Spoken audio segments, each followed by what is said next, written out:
Ya, Assalamualaikum warahmatullahi wabarakatuh. Selamat pagi, teman-teman sekalian. Perkenalkan, nama saya Zakaria Fatawari dengan NIM 11231092 dari program studi Informatika dari kelas Sistem Paralel dan Terdistribusi A, teman-teman.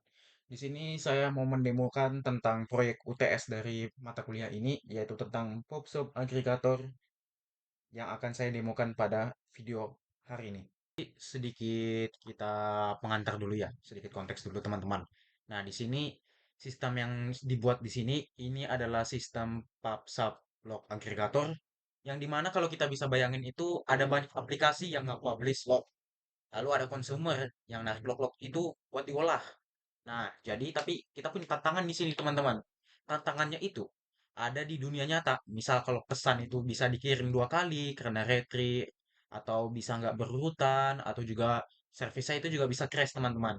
Nah, jadi dari tantangan-tantangan tersebut kita bisa ambil solusinya bahwa kalau consumer itu harus idempoten dan ada deduplication di sini. Nah, intinya kalau misalnya ada event yang sama datang berkali-kali, nah efek akhirnya itu tetap bakal cuma ada sekali. Yang di sini bisa dilihat sendiri teman-teman kalau saya itu menggunakan Fast API serta juga itu untuk menggunakan Asyncio. Bisa dilihat di sini. Nah, Asyncio menggunakan Fast API. Lalu juga SQLite sebagai dedup store yang dimana itu durable. Jika meskipun nanti walaupun ada kontainer yang di restart, itu nanti event yang sama tetap nggak bisa diproses ulang. Nah, di sini kita bisa lihat bareng ya, teman-teman sekalian. Nah, kita ini memerlukan yang namanya requirement, teman-teman. Requirement apa? Nah, requirement yang dimaksud di sini adalah requirement apa versi yang dibutuhkan supaya program ini dapat berjalan, teman-teman. Yang pertama kita perlu Fast API. Ya, seperti yang saya sudah tadi bilang, perlu juga UV-Corn sesuai versinya di sini, teman-teman bisa baca sendiri. Perlu lalu kita juga perlu Pedantic, HTTPX sama PyTest, teman-teman. Nah, langsung aja teman-teman. Yang pertama-tama kita harus lakukan ya jelas kita harus nge-build sama menjalankan atau running Docker ya teman-teman. Nah, di sini saya Docker kita menggunakan Python 3.11 Slim yang dimana saya gunakan Slim karena saya ingin image-nya itu ukurannya tetap slim atau ramping atau kecil, teman-teman. Lalu juga untuk setting Docker Compose sendiri, saya menggunakan versi 3.9, di mana agregator sama publisher-nya saya pisah teman-teman di service-nya, sesuai permintaan dari Pariska teman-teman. Nah, di sini saya juga udah buat readme-nya teman-teman, yang di mana readme-nya di sini ini adalah tempat atau catatan lah ibaratnya, yang di mana ini isinya sudah adalah perintah-perintah apa saja yang akan kita lakukan dari awal sampai akhir untuk mengetes PubSub Aggregator ini teman-teman. Yang pertama, kita bisa buka terminal aja. Kita bisa new terminal. Lalu kita jalankan perintah yang paling pertama yaitu untuk nge-build Docker ya teman-teman. Docker build script UTS aggregator dot. Nah, di sini bisa dilihat teman-teman, build Docker saya sudah berhasil. Nah, karena sudah di-build, bisa kita jalankan teman-teman. Kita bisa menjalankan Docker ini menggunakan Dockeran strip p 8080 titik 28080 UTS aggregator. Kita bisa jalankan lagi. Nah, di sini teman-teman ada yang paling penting. Ada 4 info yang sedang berjalan yang kita diberitahukan. Nah, yang paling penting itu adalah info terakhir, yaitu adalah UVcorn running on HTTP 0.0.0.0.28080. Yang dimana di sini sesuai yang sudah ada di requirement, kalau kita menggunakan UVcorn, yang artinya UVcorn-nya berjalan dengan baik ya teman-teman ya. Nah, karena di sini bentuk terminalnya sudah berubah menjadi Docker, kita bisa buat terminal baru. Nah, kita bisa lanjut nge-build Docker Compose-nya. Sudah ada komennya di sini. Docker Compose up step 2 build. Kita Docker Compose. Oke. Docker Compose-nya udah terbuild, sudah di-create 3 kali. Langkah selanjutnya teman-teman, kita di sini bisa melihat OpenAI Docs-nya yang dimana sudah saya sediakan linknya di sini yaitu HTTP localhost 8080 docs. Di sini saya sudah buka linknya juga di sini.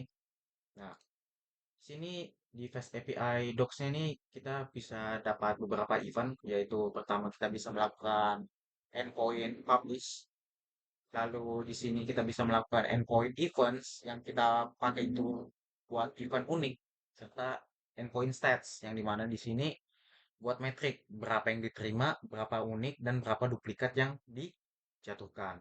Contohnya di sini, saya juga sudah punya data yang biar bisa dikirimkan batch-nya. Nah, di sini kita bisa kopas saja, kita post, di publish. Nah, kita bisa langsung kita coba ya teman-teman ya. Kita bisa langsung kopas, kita ganti aja. Nah, di sini kita udah dapat nih teman-teman. Responsive body-nya kita dapat NQA-nya 3 serta QA size-nya 0 yang artinya semuanya diterima dengan baik dan tanpa adanya antrian teman-teman. Di sini ada 3 event yang kita kirimkan, dua yang duplikat ini duplikat karena eventnya sama-sama event dua event, event 2. Serta event ketiga ini adalah event yang membedakan ya teman-teman. Bisa dibaca di sini ini first log, ini duplikat log, dan juga ini another event. Nah, lanjut nih teman-teman. Kita bisa mendapatkan get stats-nya ya teman-teman. Kita buat itu bisa ngelihat berapa event unik yang udah diproses. Kayak tadi, kita bisa langsung get event. Kita langsung coba aja ya teman-teman ya. Topiknya adalah logs FA. Kita bisa kopas ya teman-teman ya. Kita bisa kopas.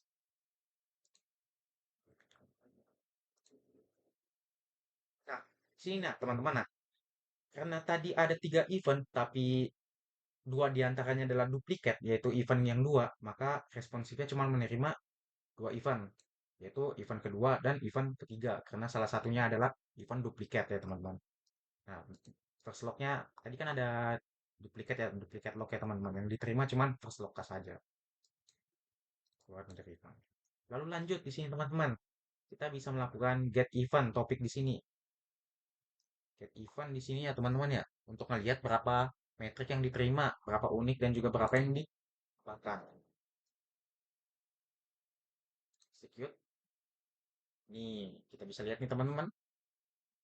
Tadi eventnya kita kirim ada 3, event dua ada dua, satu asli satu duplikat sama event yang ketiga. Nah di sini kita bisa lihat teman-teman di sini kalau tadi kita mendapatkan 3 event yang dimana unit prosesnya dua karena cuma ada 2 event sebenarnya yaitu event kedua sama event ketiga dan yang terakhir ada duplikat drop karena tadi event kedua yang duplikat di drop jadi cuma kehitung 2 event teman-teman seperti itu untuk Fast API untuk melihat docs-nya teman-teman. Teman, sekarang kita bisa mencoba duplikasi sederhana. Kita coba langsung lewat terminal dari Docker yang sudah kita buat ya teman-teman. Di sini kita bisa punya event yang sama. Kita bisa melakukan hal yang pertama, kita publish. Tinggal kita copy aja yang di sini teman-teman. Langsung kita paste di sini. Nah, sama juga teman-teman. Yang tadi NQ-nya 3, view size-nya 0. Kenapa? Karena 3 event ini dengan baik keterima, sementara tidak ada event yang tertunda teman-teman. Tidak ada event antrian. Lanjut, itu untuk publish. Sekarang kita bisa ngelihat stats-nya teman-teman. Kita bisa ngelihat stats-nya, kopas saja. Nih di sini teman-teman. Kita mendapatkan 6 event yang dimana kenapa 6 teman-teman? Karena kita sudah masukkan 2 kali teman-teman. 3 event 2 kali. Jadi di sini diterima eventnya 6, unit prosesnya 2, karena ya sebenarnya cuma ada event 2 dan event 3, sisanya duplikat teman-teman. Topiknya juga sama yaitu logs E. Lalu kita bisa lakukan yang terakhir, kita bisa get topiknya.